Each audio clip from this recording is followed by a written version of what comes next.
अपने लोग कहते नजर आए कि बहन जी हम झंडा नहीं लगा रहे थे, लेकिन वो धमकी देकर हमसे झंडा लगवा रहे थे। और अभी आप देख रहे हैं चुनाव चल रहे हैं, साफ साफ कह रहे हैं कि 400 पार, अगर संविधान को बदलना है तो 400 पार। अब उन मूर्खों से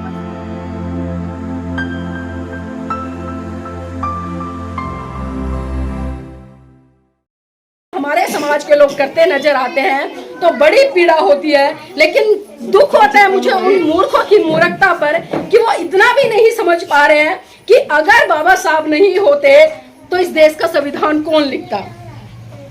लिखने के लिए बहुत सारे लोग लिख देते हैं, लेकिन जो इस देश के संविधान में आप लोगों के लिए तमाम हक अधिकार सुनिश्चित किए, क्योंकि बाबा साहब ने एक एक चीज को बड़ी बारीकी से देखा, एक एक चीज को समझा, इस देश के हालातों को समझा, इसकी सामाजिक व्यवस्था क्या, आर्थिक व्यवस्था क्या, राजनीतिक व्यवस्था क्या है, और उस तमाम चीजों को समझते हुए आपके लिए बाबा साहब ने हर सारे वो प्रावधान सुनिश्चित कर दिए, जिससे कि इस देश का जो बहुजन तबका है, बहुजन समाज में सभी लोग आते हैं, लेकिन हम कहीं ना कहीं उसको भी आज एक अलग दृष्टि से देखते हैं। वो सोच रहे हैं कि बहुजन वही होंगे जो एससी हैं, चूड़े हैं, चमार है, खटीक है, वाल्मीकि है, धोबी है, रैगर है, अन्य इत्यादि है। हम उससे बाहर निकल कर ही नहीं सोच पा रहे हैं। तो मेरी बहनों, ये भी हमें सोचने की आज बहुत बड़े स्तर पर जरूरत है। अगर बाबा साहब के जीवन संघर्ष की मैं दूसरी घटना पर प्रकाश डालूं तो बात उस समय की है जब परम पूज्य बाबा साहब विदेश से पीएचडी की डिग्री लेकर भारत लौटे।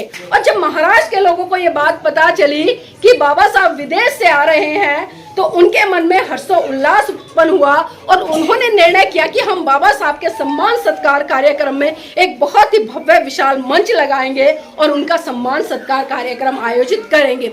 जब ये बात माता रमाबाई को पता चली तो कहीं ना कहीं वो भी फूली नहीं समाई और उनके मन में भी अलग अलग तरह की तरंगे उमंग लेने लगी कि अरे मेरे बाबा साहब आ रहे हैं, उनका सम्मान सत्कार कार्यक्रम होगा, तो क्यों ना मैं भी उस कार्यक्रम का हिस्सा बनूं और प्रत्यक्ष रूप से बाबा साहब का सम्मान सत्कार कार्यक्रम देखूं।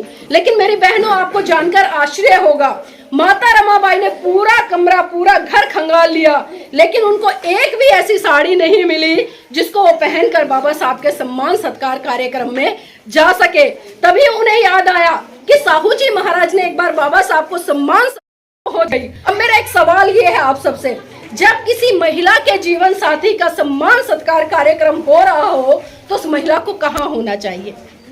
कहाँ होना चाहिए उस महिला को? मंच पर होना चाहिए ना। अगर मंच पर भी नहीं है, चलो हम एक बार मान लेते हैं, तो कम से कम मंच के सामने जो कुर्सियां बिछी हैं तो पहली पंक्ति में तो होना चाहिए।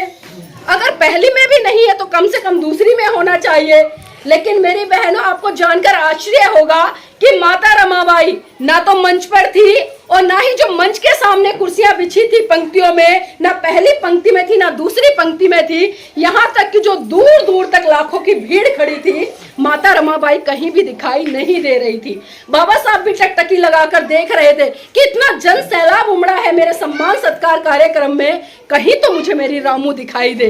बाबा साहब भी बड़ी उम्मीदों से भीड़ में निहार रहे थे, लेकिन माता रमाबाई उन्हें भीड़ में दिखाई नहीं दी। बाबा साहब भी थोड़ा मायूस हुए और फिर बाद में जैसे जैसे बाबा साहब का भाषण अंतिम दौर पे जा रहा था, बाबा साहब की अचानक से नजर भीड़ के पीछे एक पेड़ था और उस पेड़ के पीछे एक महिला चुपके से निहार रही थी, वहां पड़ी।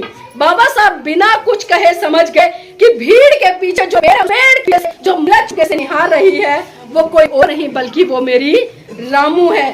और वो इतना भी समझ गए वो भीड़ के आगे क्यों नहीं आई, वो मंच पर क्यों नहीं आई, पहली पंक्ति में नहीं आई। मेरी बहनों, जब बाबा साहब भाषण खत्म हुआ ना तो बाबा साहब भीड़ को चीरते हुए सीधे माता रमाबाई के पास पहुंचे और उनका हाथ पकड़कर बोले कि रमा मुझे माफ करना, रमा मुझे माफ करना।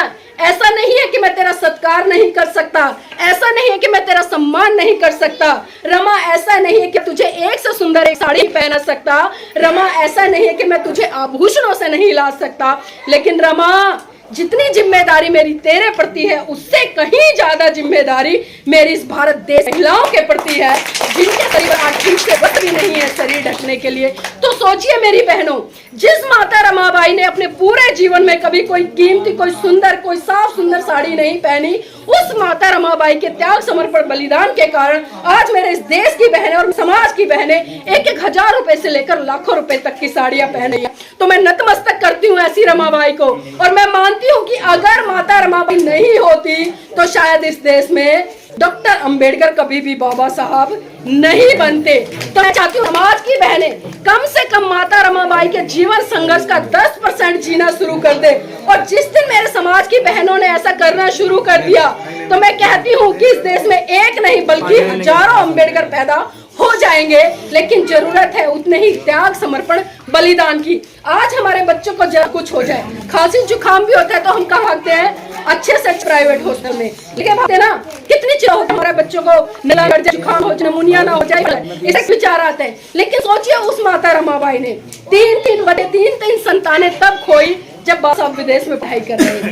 वो भी थी, उसके अंदर भी उतनी करुणा थी, उस अंदर भी तो बच्चे को पति था। लेकिन मेरी बहनों, उस महिला ने इतना त्याग समर्पण किया कि इस देश के लिए, आप लोगों के लिए अपने 4 बच्चे कुर्बान कर दिए और मात्र 35 साल की उम्र में बहुत सारी बीमारियों से ग्रस्त हुई और इस दुनिया को छोड़कर चली गई। लेकिन आज हमारे घर में से कोई एक व्यक्ति चला जाए, हम महीनों महीनों विलाप करते हैं ना। तो मैं इतना ही कहना चाहूंगी, अगर सही रूप में हमें अपने महान पुरुषों को समझना है या जानना है, अगर इसी कड़ी में मैं बात करूं, माता सावित्रीबाई फुले, उनका भी त्याग समर्पण बलिदान कुछ कम नहीं रहा। इस देश की महिलाओं के लिए आदर्श है। आज स्कूलों में पढ़ाया जाता है कि शिक्षा की देवी सरस्वती, जिसको कभी किसी ने देखा नहीं, किसी ने जाना नहीं, जिसका इतिहास नहीं पता, लेकिन जिस महिला ने इस देश की महिलाओं के लिए पहला स्कूल खोल दिया, चाहे किसी भी क्षेत्र भाषा की लड़कियां थी उनको पढ़ने का अधिकार दे दिया, और इतना संघर्ष उन्होंने अपने जीवन में किया, आपको एक अच्छा जीवन दिया। लेकिन उस महिला को भी हम जानने का कभी भी प्रयास नहीं करते। हम दूसरों की तो जय जयकार कर लेते हैं, हम शिक्षा की देवी सरस्वती को तो बता लेते हैं, लेकिन सही रूप में जिस महिला ने इस देश की महिलाओं के लिए शिक्षा के द्वार खोले, जिन्हें इतना सक्षम बनाया, और उस समय जो रूढ़िवादी परंपराएं थी, जो धर्म के ठेकेदार थे, उनसे लड़ते हुए आपके लिए आजादी के द्वार खोले, तो ये कोई छोटी बात नहीं है। अगर आज मैं काम करने लगूं, मुझे 10 लोग गाली देते ना, मैं 11वें दिन अपने घर में बैठ जाऊंगी। ऐसा है ना, मेरे पति भी बैठा देंगे कि भाई बैठो, दूसरे लोग पता नहीं उल्टा सीधा बोलते हैं। देखिए आए दिन गली मोहल्लों में जागरण होते हैं, हम जागरणों में जाके बैठ जाते हैं, वहाँ ताली बजाते हैं, खूब एंटरटेनमेंट करते हैं, गाने सुनते हैं, प्रसाद खाते आ जाते हैं। लेकिन वही चर्चा हम अपने मिशन मूवमेंट को लेकर 10 महिलाएं गली में बैठकर वो भी तो कर सकते हैं ना। एक दिन आप किसी के घर पे चाय का प्रोग्राम कर लो, अगले दिन किसी के पे कर लो, और जो भी महिला के बीच जानकारी, मेरे भाई जितने पहले यहाँ पर बैठे ये उन विषय पर जानते हैं, तो आप इनमें से किसी को इनवाइट कर लो। क्योंकि जब तक हमने बच्चों को अपने संस्कार नहीं देंगे, अपने महान पुरुषों के बारे में ही बताएंगे, तो हमारे बच्चे जय श्री राम लगाएंगे, उनका ही बनाएंगे, और फिर आपको अच्छे से पता है। तो इसलिए कम से कम अपने बच्चों के विषय करने के लिए की तरफ बढ़ो। बहुत हम आपके करुणा मैत्री भाईचारे का संदेश देते हुए एक माला में एक साथ पिरोकर रहने की बात करता है, आपको पाखंडवाद, रूढ़िवाद, अंधविश्वास से बाहर निकलकर एक साथ मिलजुल कर रहने की बात करता है। लेकिन हम उस धर्म को भी नहीं समझ पा रहे, हम बाबा साहब को भी नहीं समझ पा रहे, हम राजनीतिक तौर पर जो गतिविधियां चलती है उनको भी नहीं समझ पा रहे। तो मैं सिर्फ इतना ही कहूंगी कि सही में किसी भी व्यक्ति का गुणगान करना है तो उसकी जय जयकार करना छोड़ दो, उसके हुए बात पर चलो। जिस दिन आप ऐसा करना शुरू कर दिया, मैं गारंटी से कह रही हूँ, आपका भी कल्याण होगा, परिवार का कल्याण होगा, आपके बच्चों का कल्याण होगा, और इसी के साथ साथ में आपका समाज का कल्याण होगा। और जब इतने बड़े स्तर पर कल्याण होगा, तो इस भारत देश में जो आज हम देख रहे हैं, जय श्री राम के नाम पर लोगों को पीटा जा रहा है, जबरदस्ती जय श्री राम बुलवाया जा रहा है, जबरदस्ती घरों पर भगवा झंडे लगाए जा रहे हैं। हमने देखा अभी जिस तरह से हुआ, हमारे अपने लोग कहते नजर आया कि बहन जी हम झंडा नहीं लगा रहे थे, लेकिन वो धमकी देकर हमसे झंडा लगवा रहे थे। और अभी आप देख रहे हैं चुनाव चल रहे हैं, साफ साफ कह रहे हैं कि 400 पार, अगर संविधान को बदलना है तो 400 पार। तो मैं सिर्फ अंत में इतना ही कहूंगी, क्योंकि वकील साहब को समय देना है, वो धम पे रिसर्च करते हैं, उसी के बारे में ज़्यादा चर्चा करेंगे। मैंने मोटी मोटी बातें इसलिए की है क्योंकि कम से कम हमें, मुझे पता आप सबको पता होगा, लेकिन हम भूल जाते हैं, बहुत जल्दी भूलते हैं। हमने सुबह खाया, शाम तक हम भूल गए। तो इसलिए कम से कम अपने महान पुरुषों को याद रखें, उनके संघर्ष को याद रखें, और उनके संघर्ष को याद करते हुए अपनी आने वाली पीढ़ी को उनके संघर्ष से रूबरू कराएं, तभी हम अपना और अपने परिवार का विकास कर पाएंगे। जय भीम, नमो बुद्धाय।